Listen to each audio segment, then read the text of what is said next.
Баршаларыңызға сәлем достар, қош келдіңіздер менің каналыма. Бүгін біз мясной пирог жасаймыз. Қызым екеуміз видео қызықты болса, менімен бірге болыңыздар. Ал ендеше ұнды аламыз. Он менде бірінші сұрып, толық описаниясын мен төменгі сілтемеге жазып өтемін. Менде 500 грамм ұн. Ситадан өткізбеймін.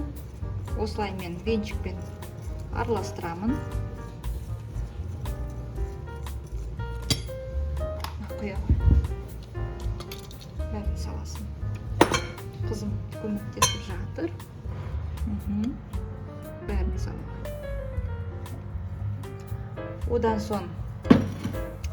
Одан соң бізде сары май. Сары май менде 72,5%. Шақпен қазір кесеміз. Осылай кесесің қара. Сары май бізде салқын күйінде болу керек. Бүгін менің қызым көмектескісі келіп тұр.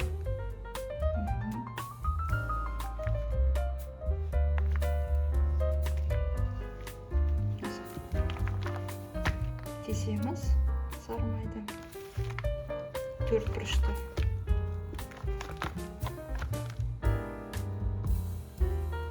Осылай саламыз. Ыдысымызға саламыз. Енді оны жақсылап тұрып қолмен араластырып үкіштейміз. Араластыра ғой.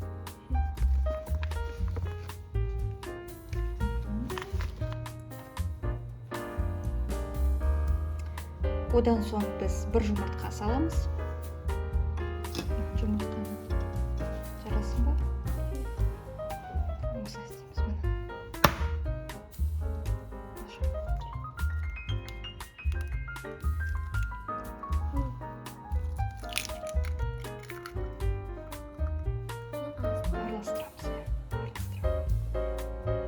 Араластырамыз.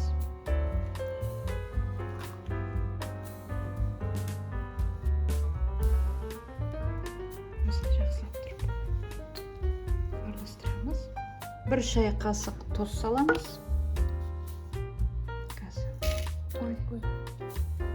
Бір шай қасық тұз. Қазір айран. Бізде 2,5. Қазір тоқтай тұр. Оған біз бір шай қасық сода саламыз.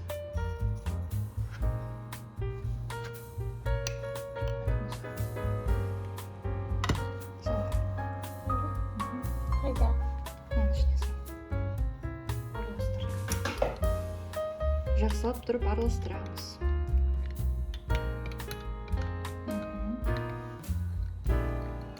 Енді біз осы массаға құямыз.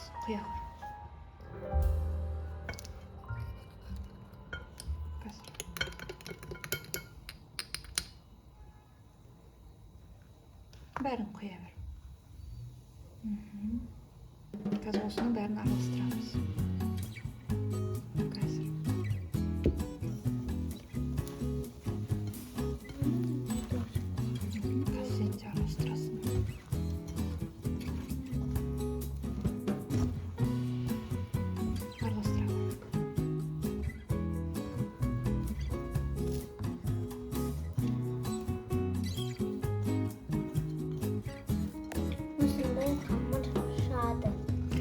Бізде осындай қамыр шықты.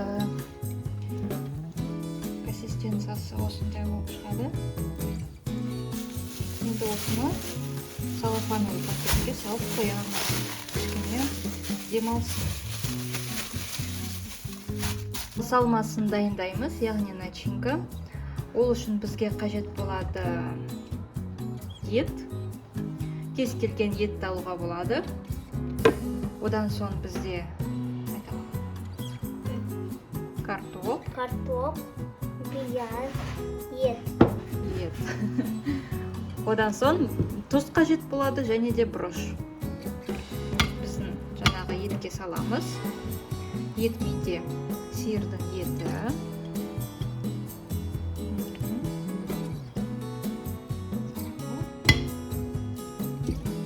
Бір шай қасық тұз.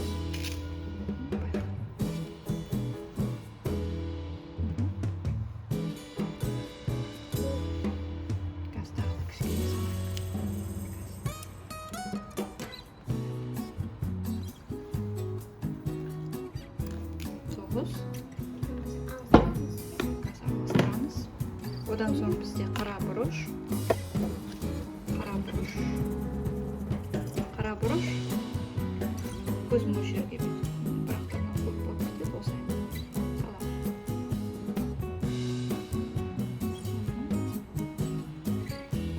Тағы да кішкене салайын. Ал енді жақсылап тұрып араластырамыз. Мен өзім араластырамын,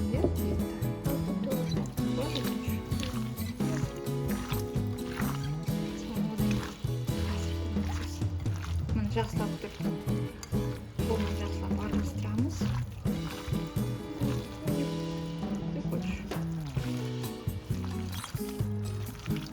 Енді қамырымызды қазір жаямыз. Екіге бөлеміз қазір. Қамыр менде столдың үстінде тұрды. Қамырды біз қазір екіге бөлеміз. Сәл кішкене біреу үлкендеу болсын, екіншісі одан кішкентайлау болсын. Себебі бұл қазір үстіге кетеді, бұл қамыр астыға кетеді. Үлкен шеңбер жасаймыз. Осылай оқтаумен жаямыз. Ет нан сияқты қылып үлкен бір шеңбер жасаймыз. Қалыңдығы өте қатты, арасы қалың болмау керек. Арасы кішкене жұқа қылдыртамыз.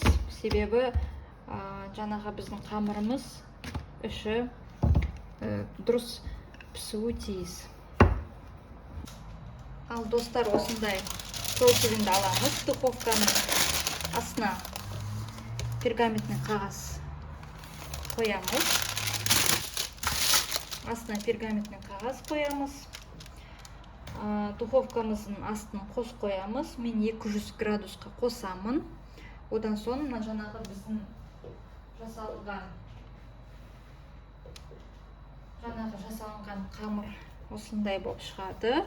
Қалыңдығы менде өте қатты қалың емес, қатты жұқа емес.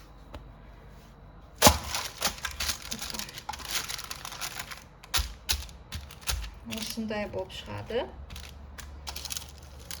Толық осы біздің противеньге сыйып кету керек. Оның үстіне біз начинка саламыз.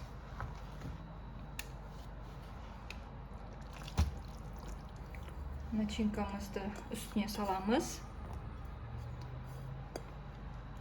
Жаңағы бұл бірінші қамыр, жаңағы ең үлкені. Осылай распределять етеміз. Өте оңай дайындалады. Көп уақыт алмайды. Өте дәмді болып шығады. Отбасыма осы мясной пирог қатты ұнайды, осы рецепт бойынша. Осылай распределять етеміз. Менде туралған кесілген ет, сиырдың еті. Картошка көп салған жоқпын. Бір картошка менде, картоп. Одан кейін бір пияз. Қамырды қоямыз үстіне. Осылай. Енді сосын шеттерін осылай жабыстырамыз.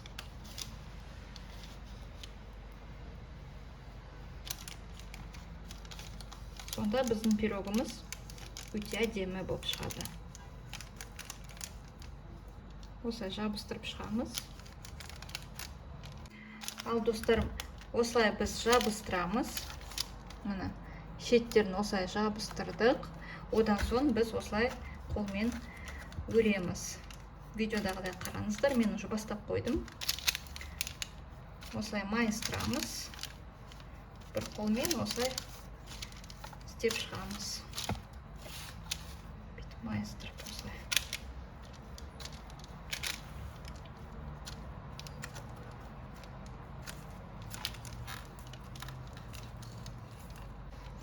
Енді осыны біз қазір вилкамен үстіне басамыз.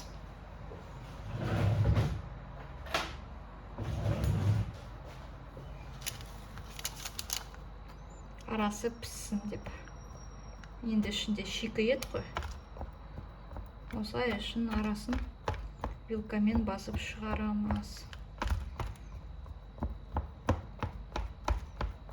Одан соң бізге кішкене сүт қажет болады. Кішкене 2 үлкен қасық сүт. Жұмыртқаның сарысын саламыз. Жақсылап тұрып араластырамыз. Және оның үстіне біз жағамыз.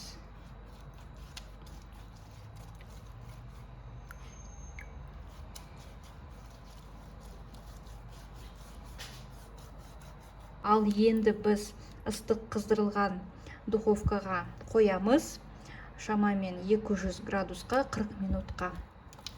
Ал достар, осындай пирог бізде піседі. Жаңа ғана духовкадан шығардым. Қазір бірге кесіп қараймыз.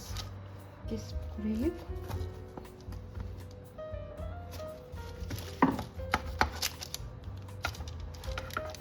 Ал достар, осындай пирог шығады. Міндетті түрде осы рецептпен жасап көріңіздер.